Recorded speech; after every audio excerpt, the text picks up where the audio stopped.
So, nandito na nga sa akin ngayon guys, yung isa sa mga napakamabentang Vivo ngayong 2025. Magpapasko na, and isa to sa mga pinipili ng tao. Pwede kayong pumunta sa Shopee, Lazada, and makikita nyo doon na ang dami ng bumili and napabili nitong Vivo Y21D. Di ko alam kung bakit D, but yes, this is the newest offering ng Vivo ngayon, and guys, mas sulit daw to sa Vivo Y04 and Vivo Y04S. It's because pagdating dito sa kanyang specs, napaka-interesting na talaga. Below 7,000 pesos and you will get 6,500 mAh of battery with 44 watts flash charge, IP68, IP69 pagdating sa kanyang dust and water resistance. Napakatibay din daw nito dahil nga drop resistant siya. Tingnan natin mamaya. Tapos pagdating sa kanyang RAM at ROM, 6GB of RAM plus 256GB of storage, okay na. Ngayon, ano pa bang meron dito? Sulit nga ba talaga to and hindi masasayang yung 13th month pay nyo? Well, tingnan natin ngayon dahil nga magkaroon tayo ng quick unboxing and full honest review. Sasabihin ko sa inyo lahat ng mga dapat yung malaman about this phone bago kayo bumili. Kaya naman, simulan natin to in 3, 2, 1. Let's go!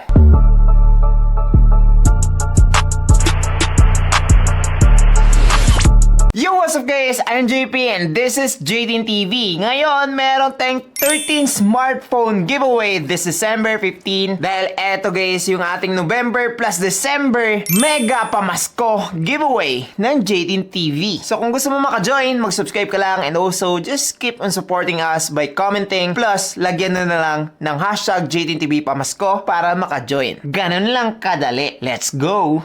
So, back to this phone. As you can see, andito yung kanyang pangalan. Merong picture niya dito, which is nakakapang-akit talaga. Legit. Tapos meron ding mga colors na available on this site. Yung variant ko nga pala dito guys is 6256GB, pero nakuha ko lang siya sa presyong pang 4128. Dahil nga, mabilis akong kumuha. Tapos medyo maswerte din. Nakuha ko lang to sa halagang 6,700. Di ba? Paldo!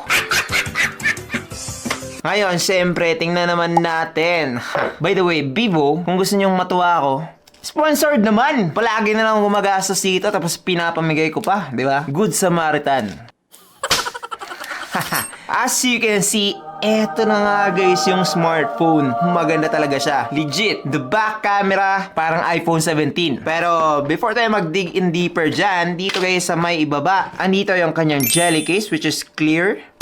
Matibay. Okay na okay. Libre lang yan. Tapos, meron din tayong mga paperworks. USB-A to Type-C na cable, 44 watts fast charging brick, and yung kanyang SIM ejector pin. So far, kompleto naman yung pag-unbox ito, and natuwa talaga ako dahil nga premium na premium yung pagkaka-box. So kung ipang-gift mo to, matutuwa talaga sila. Now, just look at that! Sobrang premium! Kapag tatabunan natin tong parang dynamic light niya dito, mukha na talaga siyang iPhone 17. Wow. Yun talaga yung unang impression ko dito, guys. But, parang mas maganda pa nga to. Napakasarap niyang hawakan dahil nga curve yung kanyang likod. Tapos, pagdating naman dito sa kanyang design, with this color na lavender purple, para siyang nagsashine. And meron siyang parang floral or marble type-ish na design, which makes this phone really premium tingnan and also unique din. Now, yung sinabi kong dynamic light, eto guys, unique talaga to. Si Vivo lang yung gumagawa nito, and umilaw to kapag merong mga incoming calls, mga notification, or even kapag nagpe-play kayo ng music. Napaka cool, di ba? Tapos pwede mo pa yung i-assign ng different color. But yes, this makes the phone looks and feels like a smartphone na merong presyong 20k pataas. Ngayon, when it comes to the build naman, malalaman na natin na mura lang talaga siya. With its plastic back, plastic frame, and glass front, wala talaga itong pinagkaiba when it comes to the build quality of the other smartphone below 10,000 pesos. With this one, Vivo yung may gawa, tapos ginawa nilang drop resistance. So, even though sobrang ganda nitong phone na to, hindi po siya madaling magasgasan, masira kapag na-drop nyo. sakit nun. Ang ganda pa naman. Yes, I don't recommend you dropping this phone, but if you do, or like accidentally, makakasurvive po siya dahil nga meron na siyang 5-star drop resistance. And now, pag-usapan naman natin yung kanyang mga buttons and ports. Dito guys, sa baba nakalagay yung kanyang microphone, Type-C port, and speaker grills. Dito naman sa right side, nakalagay yung kanyang volume rockers and yung kanyang power button / fingerprint scanner. Dito naman sa left side, makikita natin yung kanyang SIM card tray, which is nagsusupport na ng 2 SIM card plus 1 SD card. So, 3 slots overall, kompletong-kompleto po siya. It is expandable via SD card up to 2 TB, kaya naman pagdating sa storage, halos unlimited na. Dito naman sa top, wala tayong makikita, pero pagdating dito guys, sa kanyang earpiece or yung parang speaker kapag tumatawag tayo, eto guys, ay nagdo-double na as the secondary speaker of this phone, kaya naman it makes this phone a dual firing speaker up to 400% volume. So kapag mahilig kayong mag-listen sa mga music or manood ng videos loudly, okay na etong si Vivo Y21D. Malakas, tapos okay na rin yung kanyang speaker. I won't say na napakaganda niya dahil nga mura lang naman to, hindi siya ganun kaganda. But yes, overall when it comes to the buttons and ports and functionality, kompletong-kompleto na siya. Dagdag pa natin na maganda siya, matibay kapag na-drop, and then this is the special part dahil nga bihirang-bihira lang tong magawa ng iba't ibang smartphone at this price point. Even yung mga 10,000 plus na smartphone, hindi nila magagawa to. This one right here has the IP69, IP68 water and dust resistance, kaya naman pwede na siyang malubog sa tubig. Pwede siyang maligo. Pwede ka na mag-take ng underwater videos. Pagdating sa kanyang build, naku po, it's really special. Para lang to sa mga taong gusto ng waterproof, tapos matibay, and maganda, and kumpleto na smartphone, tapos mura lang. Okay na okay. Kita nyo naman, 'di ba? Wala talagang problema yan. Now, let's talk about the display of this phone. Kakapunas ko pa lang dahil nga, again, binasa ko kanina. Kita nyo naman, 'di ba? Maganda. Tapos yung wallpaper, bagay na bagay sa likod niya. Ganun ba mag-review? Pagdating dito sa kanyang specs, naku po, okay na ako dito guys. With a 6.68-inch IPS LCD display with 720p HD Plus resolution, 90Hz refresh rate, and 1000 nits of brightness, I think nakuha nila yung tamang display for an entry-level device. Ngayon, maraming magsasabi na, uy, kulang naman yung 90Hz. Uy, hindi naman masyadong sharp yung 720p. Naku po, hindi nyo nakita yung mga display ng Vivo kapag ganun. Dahil nga, kung makikita nyo naman, sobrang bright, sobrang ganda ng display. Yung downside lang siguro for me is that medyo malaki talaga yung kanyang mga bezels, which is understandable naman siguro dahil nga IPS LCD lang siya. The resolution, yes, maraming mas maganda. IPS LCD, yes, merong mga AMOLED. Pero pagdating sa 1000 nits, bihirang-bihira lang yan mangyari dito sa presyong 6,000 to 8,000 pesos. Kapag mayroong mas better dito, palagi ko talagang hinahype yan. Katulad ng mga ginawa ng Infinix na Hot 60 Pro, Hot 60 Pro Plus. Okay na okay talaga yun pagdating sa display. But sa personal guys, hindi naman sila masyadong nagkakalayo nitong Vivo Y21D. For me, when just using this phone para sa pag-scroll sa Facebook, YouTube, panonood ng mga movies and videos, naku po, okay naman siya. Smooth na rin yung pag-scroll, pag-swipe, and things like that, even with the 90Hz refresh rate. Pero yung pinakamaganda talaga dito is yung kanyang brightness dahil nga even outside, kitang-kita pa rin yung display na itong phone na to. Tapos, dagdag ko na lang din na kapag hindi mo to lalagyan ng tempered glass, hindi ka masyadong mag-worry dahil nga meron na po siyang tinatawag na Guardian Glass dito as a protection. Kaya naman meron na siyang drop resistant dahil nga hindi naman pwedeng drop resistant tapos likod lang, di ba? So guys, napakatibay talaga ng display niya, di ba? Kita niyo naman, wala yung gas-gas, wala yung crack, wala yung tempered glass. So overall, when it comes to the display of this phone, hindi ko siya sasabihing one of the best, pero decent na siya. Nasa mid siguro. Meron pang mga mas worse dito guys. When it comes to personal use, okay na talaga ako dito kay Vivo Y21D. Just trust me on this one guys. Maganda talaga siya. Now, let's talk about the performance and the processor and gaming and everything like that dito kay Vivo Y21D. So, unang-una guys, it runs with Android 15 with FunTouch OS 2015. This is the latest version na available. And so far, okay naman ako. Fan ako pagdating sa OS ng Vivo. Napaka-clean and enticing. Maganda talaga siya, guys. The only thing na napansin ko talaga dito when it comes to opening this phone, nung brand new pa talaga siya, is marami siyang bloatware or yung mga hindi naman talaga kailangan ng mga apps or games. Ang daming mga unnecessary apps yung andito. So, I'm pretty disappointed pagdating dun. Ngayon, when it comes to the processor naman, naku po,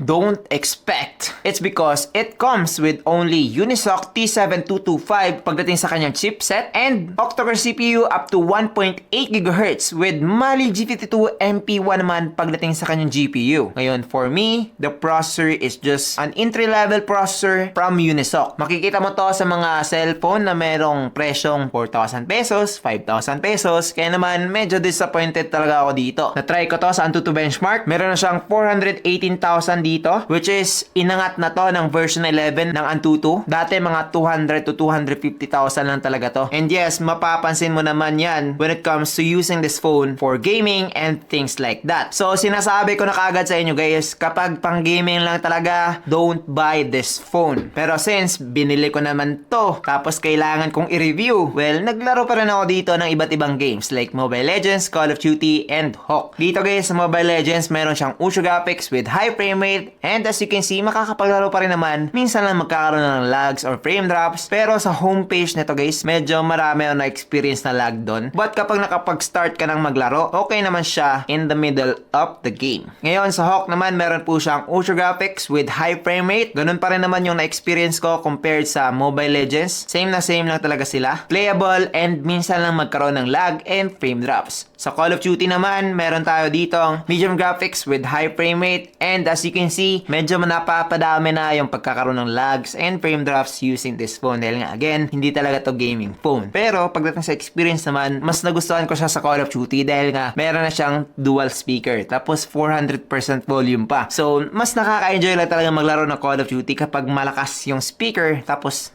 dalawa pa. In short, mas enjoyable kapag dual speaker. Overall, dito sa gaming side guys, I don't recommend you buying this phone if you are an aspiring gamer. Mas mararecommend ko pa etong si Infinix Hot 60i 5G para sa inyo dahil nga mas malakas yung kanyang processor. But yes, the performance wise, okay lang siya para sa mga casual user, para sa mga mama at papa natin, hindi naman talaga nag-gaming, or sa mga bunso natin dyan na hindi pa marunong mag-gaming, social media lang, panonood ng mga Comelon sa YouTube, okay na etong si Vivo Y21D. Now, let's talk about the battery of this phone. Yes, this is one of the best thing about this phone. Huge na kasi siya. Meron siyang 6,000 mAh. Wow! Di na lang ginawang 7,000. Nahihiya pa talaga. Tapos, hindi lang yan. Meron din po siyang 44 watts of fast charging. Kaya naman, if nagbabalak ka na bumili nito dahil nga gusto mo yung isang makunat na device, okay na talaga siya.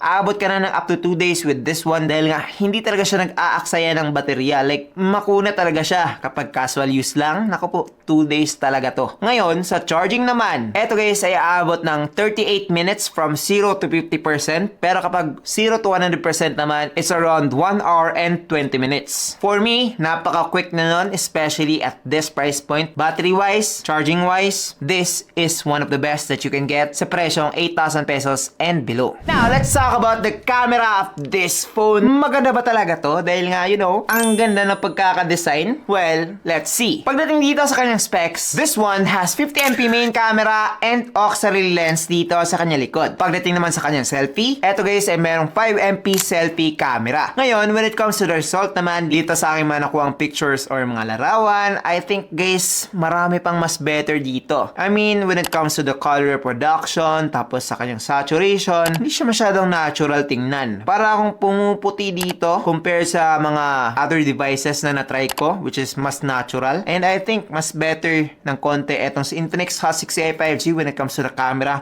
compared dito kay Vivo Y21D. selfie. Although, kapag hindi naman tao yung palagi mong pinipicturan like yung mga product shoots or yung mga landscape ng mga places na mga pinupuntahan nyo, mga leaves, mga ganon, okay na okay pang picture etong phone na to dahil nga sharp po siya with a 50MP. Pero kung gusto mo yung true to life na type of colors, hindi mo yan mahanap using this one dahil nga again, hindi niya makuha yung totoong color ko in real life. So, ganun na talaga mag-base pagdating sa camera na isang device. Kapag tingin ko na maganda yung pagkakakuha ng aking skin tone, natural siya. Pero kapag katulad nito na parang pinapaputi ako or parang hindi talaga siya natural, sasabihin ko rin sa inyo, diba? Kitang-kita nyo naman. But yes, overall, sharpness-wise, okay naman. Etong si Vivo Y21D. Even with the 5MP selfie camera, acceptable na yung kanyang resolution. Ngayon, marami tong mga modes na available dito. Like Pro Mode, Live Photo, Underwater Photography, and more. Yes, meron itong underwater photography dahil nga again, IP68, IP69 na to guys. Pwede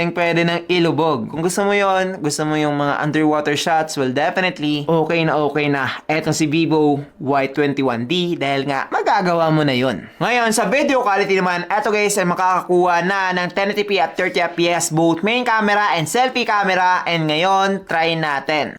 This is the video quality of the Vivo Y21D dito sa kanyang main camera or back camera. Ano sa tingin nyo? Okay ba? Comment down below. Ngayon, try naman natin yung kanyang selfie. So, eto naman yung selfie video camera ng Vivo Y21D. Ano sa tingin nyo?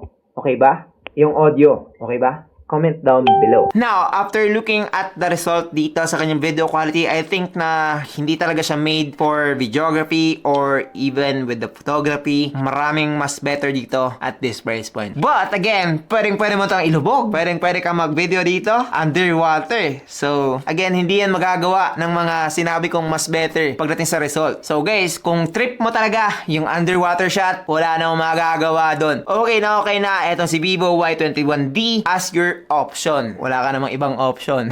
Overall, marerecommend ko ba etong si Vivo Y21D? Well, eto guys.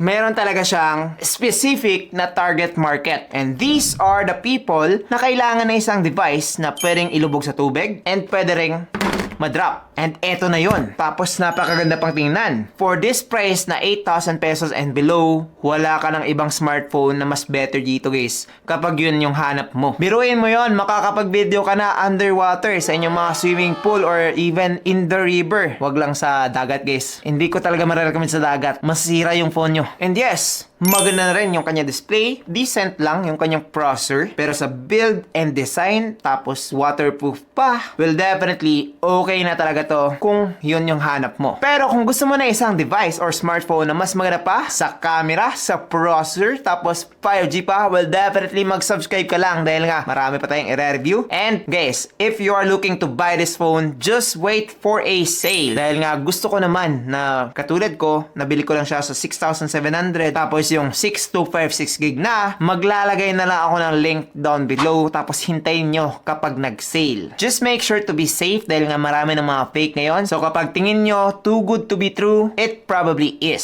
So just to be sure, check nyo na lang yung ilalagay ko na Shopee and Lazada link sa description box. Again, don't forget about our 13 phone giveaway. Kasama na to. That's pretty much it. I'm JP and this is GTN TV. Thank you for watching and God bless. Bye-bye.